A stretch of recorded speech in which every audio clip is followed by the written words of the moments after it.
Et c'est Sud Radio à votre service. Vous savez que chaque matin, on parle de vos entreprises, de vos commerces et de vos savoir-faire. Vous qui êtes artisans, mais aussi des professions libérales, comme la plupart des kinésithérapeutes, par exemple.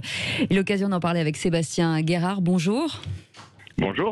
Vous êtes président de la Fédération française des masseurs, kinésithérapeutes, rééducateurs. Vous êtes le syndicat historique de la profession. Oui, c'est bien ça, oui. On a été créé en 1963, donc bientôt 60 ans. Vous les faites pas Et vous avez été, et donc c'est la création des premières conventions nationales. Exactement, la profession de kinésithérapeute a été créée en 1946 au sortir de la Seconde Guerre mondiale.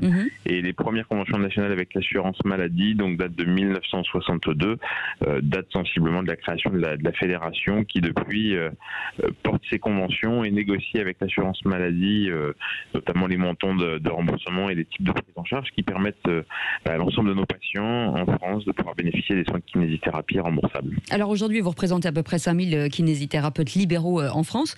Comment se porte justement l'offre de soins ? Alors l'offre de soins, jusqu'à présent on ne le savait pas vraiment finalement. C'est vrai que nos tutelles ont toujours tendance à considérer le besoin de soins au regard de sa capacité à le prendre en charge et à le rembourser. Oui. Et c'est vrai qu'on a une démographie professionnelle qui est relativement galopante puisque, comme vous le savez, beaucoup de professionnels de santé vont se former de plus en plus à l'étranger, notamment dans d'autres pays d'Europe. Et pourquoi ? Parce que l'accès à la formation est beaucoup plus simple, des concours qui sont peut-être moins drastiques, et puis des facilités d'entrée et d'accès dans ces écoles, en tout cas aux sorties du bac, contrairement à ce qu'on peut connaître en France. Et qui sont valables en France ?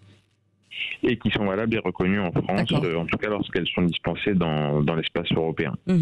À l'aube des discussions du projet de loi de financement de la sécurité sociale pour 2022, dans les grandes lignes, qu'est-ce que vous attendez pour la profession ? Dans les grandes lignes, on attend des évolutions significatives, notamment en termes de possibilité de renouveler les prescriptions médicales. Ce sont des choses qu'on a déjà obtenues dans la précédente loi de santé. Maintenant, on aimerait que ça se concrétise et que ces renouvellements nous permettent aux patients de bénéficier d'un remboursement pour fluidifier le parcours patient, parce que la principale difficulté aujourd'hui, c'est avant tout l'accès aux médecins. Vous savez que c'est une profession, on va dire, vieillissante, et comme toutes les professions de santé, réparties de façon un petit peu inéquitable sur le territoire. Oui. Mais essentiellement. Et l'accès aux médecins est difficile aujourd'hui, parce que trouver un médecin traitant, c'est compliqué encore aujourd'hui.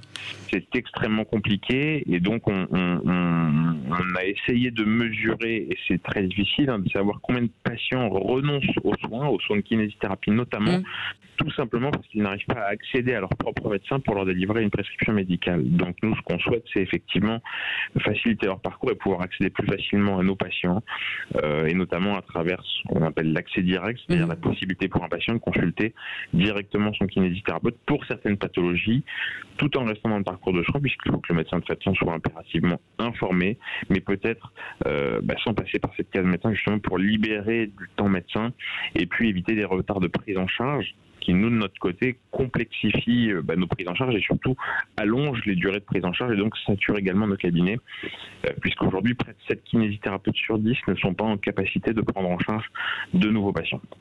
Et puis en plus, vous l'avez sous-entendu, la population est vieillissante, donc on aura d'autant plus besoin de vous. Merci beaucoup Sébastien Guérard d'avoir été avec nous ce matin, président de la Fédération française des masseurs kinésithérapeutes rééducateurs.